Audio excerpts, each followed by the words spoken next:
کیا 440 روپے کسی ملک کی قسمت بدل سکتے ہیں؟ جی ہاں، دبئی جو کہ آج دنیا میں ٹوریزم کی وجہ سے فیمس ہے۔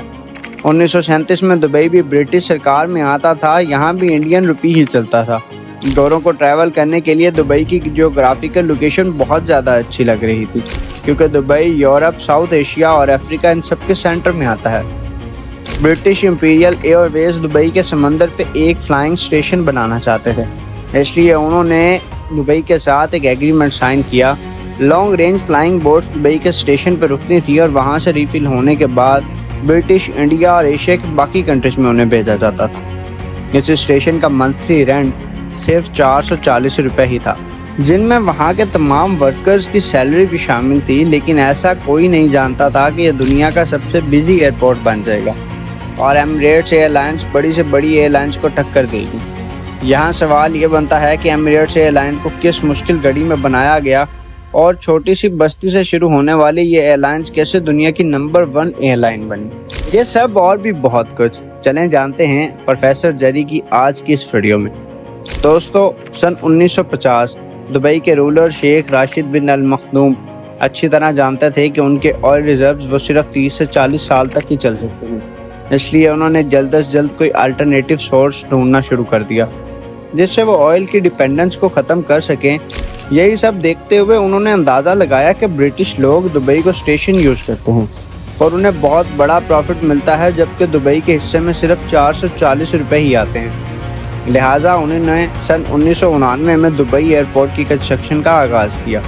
1960 میں دبئی ایئرپورٹ کو سٹارٹ کیا گیا، لیکن اس ٹائم ایئرپورٹ میں بس ایک رن وے اور وہ بھی ریت کو کمپریس کر کے بنایا گیا تھا، اور ساتھ ہی ایک چھوٹے کمرے جیسا ٹرمینل ہوتا تھا، اور یہاں بس چھوٹے ڈوگلز GT3 ایئر کرافٹ ہی لینڈ کر سکتے تھے۔ دوستو، سن 1965 پراپر رن وے بنانے کے بعد پہلا jet aircraft Middle East کی کومیٹ تھا۔ ہر گزرتے سال کے بعد دبئی کے رولر ایئرپورٹ میں نیو سے نیو ٹیکنالوجی اور سروسز ڈالنے لگے تھے۔ دیکھتے ہی دیکھتے یہ ہوا کہ 1969 میں یہاں ٹوٹل 9 ایئر کمپنیز کام کر رہی تھیں اور یہ 20 ڈیسٹینیشن آفر کرتی تھیں۔ 1980 میں دبئی ایک انٹرنیشنل سٹاپ اوور بن کے ابھرنے لگا، جہاں پہ ایئر نیڈا، Cathay Pacific, Singapore airlines اور ملیشین ایئر لائنز ریفلنگ کرنے آتی تھی۔ ناظرین، دبئی سے پہلے یہ تمام ایئر لائنز پاکستان کے سٹی کراچی کے ایئرپورٹ سے ریفلنگ کرتی، اور دیکھتے ہی دیکھتے دبئی نے کراچی کی ساری ٹریفک اپنی طرف کر لی۔ اس وقت پورے مڈل ایسٹ میں ٹریول کرنے کے لیے گلف ایئر ویز کو یوز کیا جاتا تھا، جو کہ بحرین کی ایئر لائنز ہے۔ اگر مڈل ایسٹ کے لوگوں کو اچھی ایئر لائنز لینی ہوتی تو وہ گلف ایئر لائنز کے ذریعے پہلی دبئی آتے اور وہاں سے پھر وہ اپنی انٹرنیشنل فلائٹ لیتے تھے۔ 1980 میں دبئی کے شیخ محمد بن راشد المخدوم، جو کہ اس وقت دبئی کے ڈیفنس منسٹر تھے، انہیں گلف نے ایک آفر دی کہ وہ صرف یہ اناؤنس کر دیں کہ گلف دبئی کی انٹرنیشنل ایئر لائن ہے، تاکہ گلف ایئر کو انٹرنیشنلی فلائٹس بھی ملنا شروع ہو جائیں گی، جس سے دبئی کو بھی بہت زیادہ پروفٹ ہوگا، اور ساتھ ہی ساتھ انہوں نے دبئی کو گلف ایئر کا 50% سٹاکس بھی مل جائیں گے۔ پر شیخ نے اس ڈیل کو نہ کر دی۔ گلف نے سوچا کہ ہم تو خواہ مخواہ پورے مڈل ایسٹ سے پیسنجرز لے کے دبئی کو دیتے ہیں، جو کہ وہاں سے انٹرنیشنل فلائٹ لیتے ہیں، جس کی وجہ سے ہمارا کچھ نہیں ملتا۔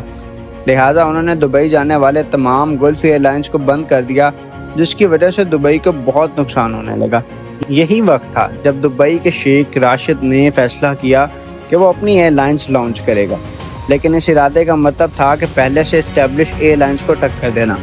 ایمریٹس کو اپنا پہلا کمپٹیٹر گلف تو تھا، اس کے ساتھ ساتھ انہیں برٹش ایئر ویز، سنگاپور ایئر ویز، ایئر نیڈا اور لفٹھانسا اسپینم ایئر ویز کے مقابلے میں آپریٹ کرنا تھا۔ اب یہ سب سننے میں تو بہت مشکل لگ رہا تھا، پر حقیقت میں یہ اس سے زیادہ مشکل تھا۔ اب بات یہاں یہ آتی ہے کہ ایک بوئنگ ایئر پلین کی قیمت $25 ملین تھی، اور اس کے علاوہ پائلٹس اور باقی کے کرو کو ٹرین کرنے کا خرچ الگ تھا۔ اس کا مطلب یہ تھا کہ دبئی کو کم سے کم ایک ایئر لائن کے لیے 6 سے 7 کروڑ ڈالرز خرچ کرنے تھے۔ یہ سب خرچہ تو کرنا ہی تھا، لیکن ساتھ نیچرل فیکٹر الگ کہ کیا پتا ایئر لائن چلے یا نہ چلے۔ یہاں پہ آ جاتے ہیں پھر پاکستان کا رول۔ دبئی کے شیخ نے پاکستان سے مدد حاصل کی، جس پہ پاکستان نے دبئی کو اپنے 2 PIA کی بوئنگ 737 اور بوئنگ 300 لیز پر دی۔